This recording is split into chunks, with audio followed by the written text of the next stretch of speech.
দেখলে সব জামাটা ভিজালো। এটা কি হলো? পুচ মানুষ এত দুষ্টু কি বলবো। ওর রুমালটা কি করছো বাবা? এই যে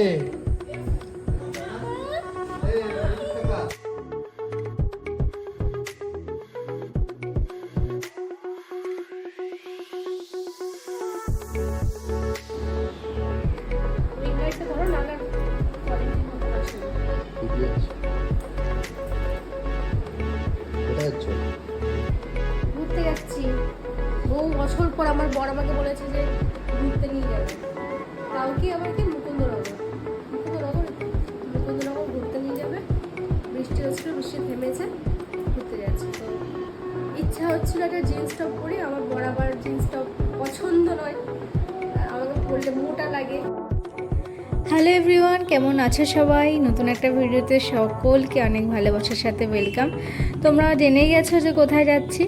তো সেদিনকে একটু মনে হলো ঘুরতে যাই, অনেক দিন যাওয়া হয় না। তো সেই বৃষ্টি বৃষ্টি হচ্ছিলো, তারপর থামার পরে আমাদের চোখে তো ঘুম নেই, তাই জন্য আমরা বেরিয়ে পড়লাম ঘুরতে। সেটাও তোমার সাথে শেয়ার করতে চলে আসলাম। ভিডিওটা শেষ পর্যন্ত দেখো, স্কিপ না করে। রাস্তার মধ্যে অনেকটা প্রবলেমও পড়তে হয়েছিল, সবটাই তোমার সাথে শেয়ার করব। তো এখানে আমি দুটো কানের নিয়ে চলে এসেছি, কোনটা পরবো ডিসাইড করতে পারছিলাম না। এটা বরাবরই আমার সাথে হয়ে থাকে, আমি রানাকে জিজ্ঞাসা করি, তো ও যেটা বললো সেটাই পরে নিলাম। অবস্থা দেখো, এমনিতে তো ছোট্ট হয়ে গেছে এইটুকুনি, আর তার মধ্যে যদি ছোটটা আমি করেছি, সরু হয়ে মানে এই যে এরকম সরু হয়ে গেছে চুলের অবস্থা। কিচ্ছু নেই, যা ছিল কিছু নেই আর। তো চলো, দেখতে পাচ্ছি এখানেই ঘুমিয়ে গেছি, বেরোনো যাক। অনেকে বলবে যে দিদি মুখে মেকআপ করছো, গলায় মেকআপ করি। বাইরে আমি কোনো মেকআপ করিনি। একটা প্যানকেক, কিসের বস্তু, অলিভিয়া একটা প্যানকেক কোনো রকম লাগিয়েছি, কাজল করেছি, মাস্কারা লাগিয়েছি, লিপস্টিক করেছি, আইব্রোটাও পর্যন্ত কোনো কিছু লাগাইনি। তো বাচ্চা নিয়ে বেরোচ্ছি, তো তাড়াতাড়ির মধ্যে বেরোতে হবে, তাড়াতাড়ির মধ্যে আসতে হবে। চলো বেরাই, তারপর তোমার সাথে কথা বলবো, ঠিক আছে? একটা জিনিস জানাই তো, আমি না মানে টাইট কোনো জিনিস করতে পারছি না, এমন অবস্থা হচ্ছে। গরম প্রথম হতো, প্রেগনেন্সি থেকে না পরে এমন হয়ে গেছে আমি টাইট করতে হাফ জামাগুলো নিই। তো সেই সব জামা কাপড় পরেই যাচ্ছি, যেগুলো টাইট সমস্ত কিছু আমার রয়েছে। কত সেলাই কিনতে পারো তো। এখানে দেখো, ইনি ডিসাইড করতে পারছেন না যে উনি কি পরবেন। মানে আমার সাথে যখনই কোথাও যাবে এই হাফ প্যান্ট আর একটা গেঞ্জি, এটা ছাড়া ওর জীবনে মানে আর জন্য কিছু নেই, আর কিছু ইচ্ছাও করে না পরতে। তো অনেক বলে বলে একটা ফুল প্যান্ট পরাতে পেরেছিলাম, না হলে বলছিল হাফ প্যান্টটা পরেই যাবে। আর এখানে দেখো আমার মেয়ে আর আমি চলে এসেছি হাঁটি হাঁটি পায়ে। হাঁটি এই যে কেমন লাগছে গো আমাদের, কেমন লাগছে গো। কে রে? জুতোটাই এখন ধরবে, দেখতে পাচ্ছ? জুতোটা খুলিয়ে নিই তাহলে। ও গাড়িতে বসে জুতোটাই ধরবে এরকম ভাবে। হয়তো তোমাদের মনে হতে পারে যে ভয়েসটা দিদির কেমন লাগছে। তখন না আমার সর্দি হয়েছিল, মানে এই ভিডিওটা প্রায় এক সপ্তাহ আগের ভিডিও, সেটাই শেয়ার করছে। দেখো এখানে বেরিয়ে পড়েছি। আমার মেয়ে কিন্তু এইভাবেই যায়, মানে বাবাকে পিঠের মধ্যে মারতে মারতে যাবে। আর গাড়িতে উঠলে গান তো একদম মানে সব গায়িকাকে ফেল করিয়ে দেবে, এরকম গান করে সারাক্ষণ, যতক্ষণ না ঘুমায় ততক্ষণ গান করে। আর এই দেখো, বলেছিলাম না আমরা রাস্তার মধ্যে প্রবলেম পড়েছি। হঠাৎ করে মানে কি যে বড় একটা অ্যাক্সিডেন্ট থেকে বেঁচে গেছি আমরা। হঠাৎ করে গাড়িটা একটা আওয়াজ হলো, গাড়িটা থেমে গেল। আর কি প্রবলেম হয়েছিল, চেনটা বেড়ে গিয়েছিলো এটাই বললো। আর এতটাই ভাগ্য ভালো ছিল যে আশেপাশেই মানে একদম 2-3 মিনিটের মধ্যে একটা গ্যারেজ পেয়ে গেছিলাম। তো সেখান থেকে সারিয়ে নিয়ে আমরা পৌঁছে গেলাম ডেস্টিনেশনে। আর দেখো এখানে ওয়েদারটা এত সুন্দর লাগছিলো, মানে আমি আমার মেয়ে কোলে ছিল, তারপরও আমি ভিডিও না করে থাকতে পারলাম না। মানে এই ওয়েদারগুলো না আমাকে খুব টানে, জানি না কেন। আর আকাশটা দেখো, সে পুজো একটা গন্ধ লাগছিলো, মানে আকাশটা দেখলে মনে হচ্ছে শরতের আকাশ। জানি না আমি ভুল কিনা, তোমাদেরও যদি মনে হয় জানিয়ে দিও। আর এই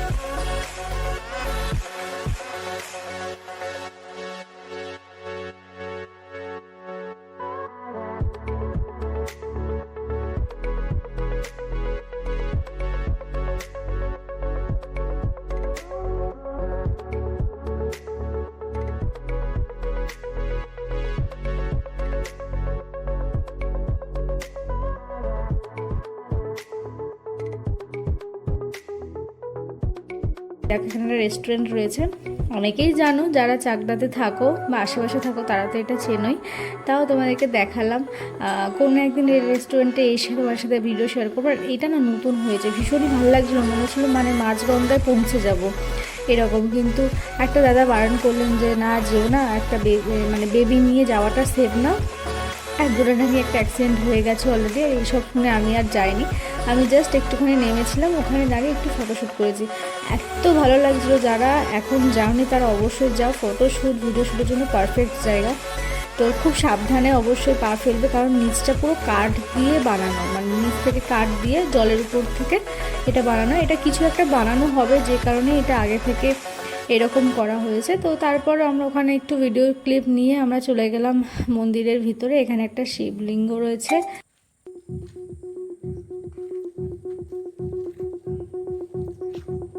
তো যাই হোক, একটা কল চলে এসেছিলো তাই আমি একটুখানি কাট করলাম। এখানে দেখো একটা শিব মন্দির আছে, আর এখানে তিন জায়গার কালী মন্দির রয়েছে, কালী ঠাকুর রয়েছে। তোমরা এখানে গেলেই বুঝতে পারবে, ত্রিশক্তি মন্দির দেখতেই পেলে। আর এখানে রয়েছে একটা বড় মতন পুকুর বলবো না, মানে এটাকে কী বলে ঠিক আমার জানা নেই, তবে এখানে অনেক কালারিং মাছ রয়েছে, তারপর কচ্ছপ ছিল। খুব একটা ভালোভাবে ভিডিও নিতে পারিনি কারণ বৃষ্টি আসছিলো, তো তাই জন্য তাড়াতাড়ি করে একটু ভিডিও ক্লিপ নিয়েছি। আমরা ঘুরে টুরে নিয়ে চলে এসেছি, মেনলি উদ্দেশ্য ছিল আমাদের ঘুরতে যাওয়া, তাই জন্য আর কি খুব একটা ভিডিও তোলা হয় না। আমার মেয়ে প্রচণ্ড পরিমাণে ঘামে, তো যেখানে নর্মালি আমরা ঘামছি না সেখানে ও পুরো ঘেমে স্নান হয়ে যাচ্ছে। আর দেখো এখানে কুকুর দেখে ও এখন না কুকু বলা শিখেছে, কী যে ভালো লাগে, নতুন নতুন অনেক ডাক শিখেছে। তো তোমরা অনেকে আমাকে প্রশ্ন করেছো যে দিদি 6 মাসের বেবিকে কীভাবে প্রথম থেকে খাওয়ানোর, মানে কীভাবে খাওয়াবো, কী খাওয়াবো, কীভাবে কেয়ার করব। তো তার উপরে আমি ছোট ছোট ভিডিও তোমাদেরকে দেবো অবশ্যই। আমি আমার এক্সপিরিয়েন্স যতটুকু হয়েছে ততটুকু নিয়ে আমি ভিডিও বানাবো। তো পাশে থেকে যারা এখনও আমাকে ফলো করোনি, আমার পেজটাকে ফলো করে রেখো, তাহলে তোমাদের কাছে ভিডিওগুলো তাড়াতাড়ি পৌঁছাবে। আর যদি আমার ইউটিউব থেকে দেখো ইটস বিশাখা, সেখানে ফলো করে দিও।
আর দেখো নিজে একটা পুচকি বাচ্চা, ও আর একটা বাচ্চাকে দেখে এরকম চিৎকার চেঁচামেচি করছে। এখানে গিয়ে তো আসতেই চাইছিল না, হাঁটি হাঁটি করছে, আমাগুলো দিয়ে এদিক ওদিক চলে যাচ্ছে। তো যথারীতি অনেকটা সন্ধ্যা হয়ে গেছিলো বলে আমাদের ফিরতেই হবে, তাই জন্য ওকে একটু জল টল খাইয়ে নিয়ে তারপর আমরা ওখান থেকে ফিরে আসলাম। ভিডিওটা কে কোথা থেকে দেখছো অবশ্যই কমেন্ট করে জানিও। প্রত্যেকটা ভিডিওতে আমি তাদের নাম নিয়ে থ্যাংক ইউ জানাতে ভুলবো না। আর আমি একটা ভিডিও দিয়েছিলাম যে আমার মেয়ের 1 বছর হতে যায়, মানে নেক্সট মান্থে 1 বছর হয়ে যাবে, এখনও ওর দাঁত ওঠেনি। তোমরা আমাকে অনেকে কমেন্ট করেছো, 127টা কমেন্ট এসছে, তার মধ্যে অনেকে লিখেছো দাঁত উঠে গেছে, অনেকে লিখেছো যে দাঁত ওঠেনি। এটা কোনো ভয়ের ব্যাপার না, সকলকে থ্যাংক ইউ, কারণ 127 জনকে নাম নিয়ে থ্যাংক ইউ বলাটা পসিবল না, তাই বলবো সবাইকে থ্যাংক থ্যাংক ইউ আমাকে এইটা জানানোর জন্য, কারণ নতুন মা তো, মানে প্রথমবার মা হওয়া, কোনো কিছু এদিক থেকে ওদিক হলে না প্রত্যেকটা মায়ের মনে একটু ভয় লাগে, তাই সব কিছুতে ডক্টরের কাছে যাওয়া সম্ভব হয় না। তোমরা কমেন্ট করলে আমরাও একটু, মানে আমি একটু সাহস পাই। থ্যাংক ইউ সবাই। আর দেখেছো তো এখানে একটু জল খাওয়াতে গিয়ে অবস্থাটা কী হচ্ছে, সবসময় এইভাবেই করে, বাড়িতেও তাই। ওকে খাওয়াতে গেলে প্রচণ্ড সমস্যা, আর ও তো বোতলে খেতেই চায় না, কোথাও নিয়ে গেলে এইভাবে খাওয়ালে জলটা এইভাবে বের করে দেয়। আর এখানে ফেরার পথে আমাদের একটা খুব পছন্দের দোকান আছে চাকদাতে, সেই দোকান থেকে আমরা এই খাবারগুলো নিয়ে, মানে ওখানে খেতে গেলে অসুবিধা হতো যেহেতু মেয়ে ঘুমিয়ে গেছে, তো আমরা কিছু খাবার বাড়িতে নিয়ে এসে খেয়ে নিলাম। ভিডিওটা কেমন লাগলো জানিও, আর ভালো লাগলে লাইক কমেন্ট শেয়ার করতে ভুলো না, পেজটাকে ফলো করতে ভুলো না। বাই।